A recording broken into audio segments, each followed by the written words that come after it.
I had a friend named Annie McCleary. She lived in Woodbury, Vermont, and she had this school called Wisdom of the Herbs. And she would put out this newsletter periodically, and I would proofread it for her. And we became really good friends over the years, and we would talk on the phone like 4 or 5 times a week.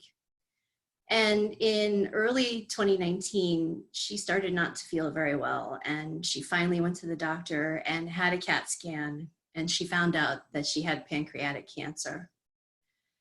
And you probably know that that goes downhill pretty fast. So by August 20th of that year, surrounded by family, friends, and probably angels, at 5 a.m., she passed. I got the call at 8 a.m. and I wasn't surprised, but of course I was really sad. And around noon that day, I was going to leave my house to run some errands, and I happened to glance in my living room and I saw her there. And she was staring right at me and smiling, and she put her hand up to her mouth and she blew me a kiss, and then she disappeared. I spoke at her memorial service, and I wasn't going to tell anybody about that, but I found myself blurting out, "I have a message for you all." And there were about 200 people there, and of course they were silent after that. And I said, "I have a message from Annie, but I'm only the messenger." And I put my hand to my mouth and I blew the whole room a kiss. And I think that her message was that this body is only the temporary part of our lives. My name is Tina, and if you believe that this is my story, please vote for me by donating $5 to the American Cancer Society.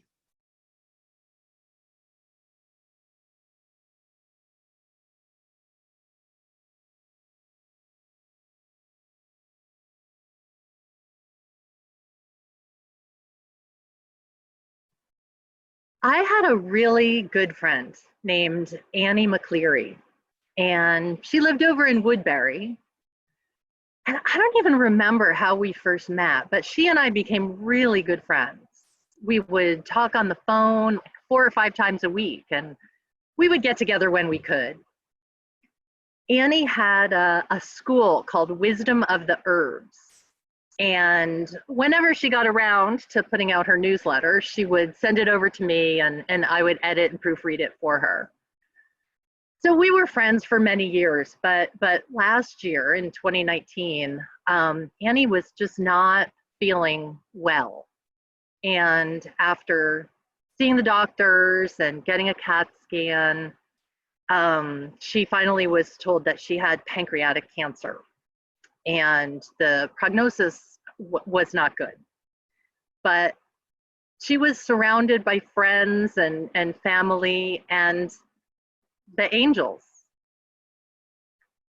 She did pass away on August 19th last year at about 5 o'clock in the morning. And that day around 8, one of our mutual friends called me to let me know. And, even though I expected it, it was hard to hear. And I was having a hard day. Around lunchtime, I was getting myself together to leave the house, and I looked, and standing in the corner of my living room was Annie. And she had a huge smile on her face, and she looked me right in the eyes. And then she lifted her hand and blew me a kiss. And then she disappeared. I told this story also at her memorial service. I wasn't planning to tell the story, but I looked out at the crowd and there was about 200 people there.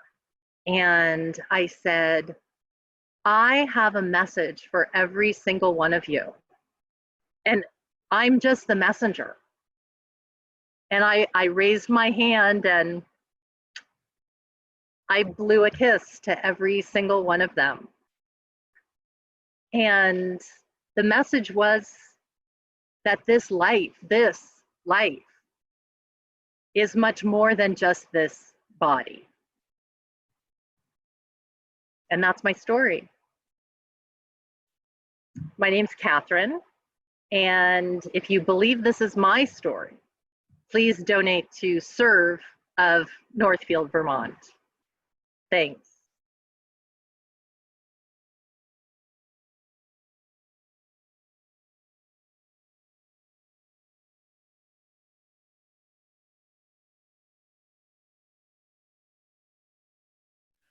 I had a very good friend named Annie McCleary.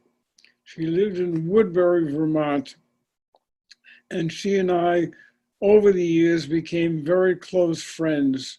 We would speak on the telephone 4 or 5 times a week. And she had a school called Wisdom of the Herbs. And when she put out a newsletter, she would always send me the newsletter to proofread, which I did. And this went on for years.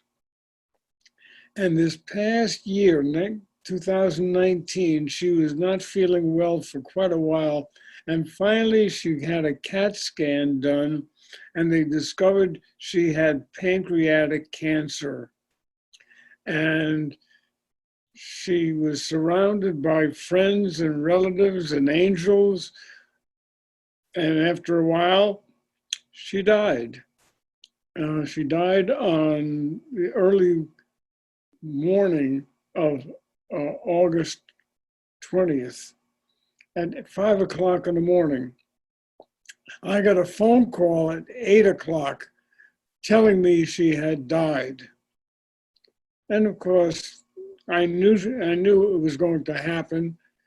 And at noon that day, I was getting ready to leave my house, and I glanced around the house, and Annie was standing in my living room, looking directly at me, looking right in my eyes. She had a smile on her face from ear to ear, and she put her hand on her mouth, and she threw me a kiss, and she was gone.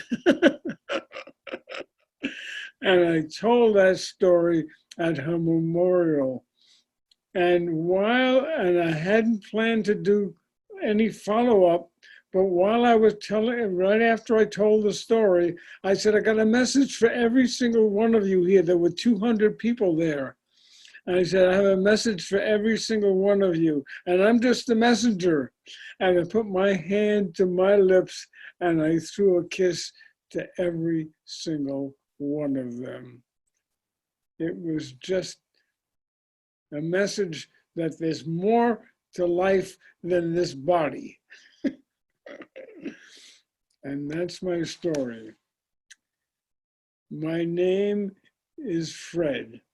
And if you believed this is my story, then vote for me by donating $5 to Central Vermont Home Health and Hospice now.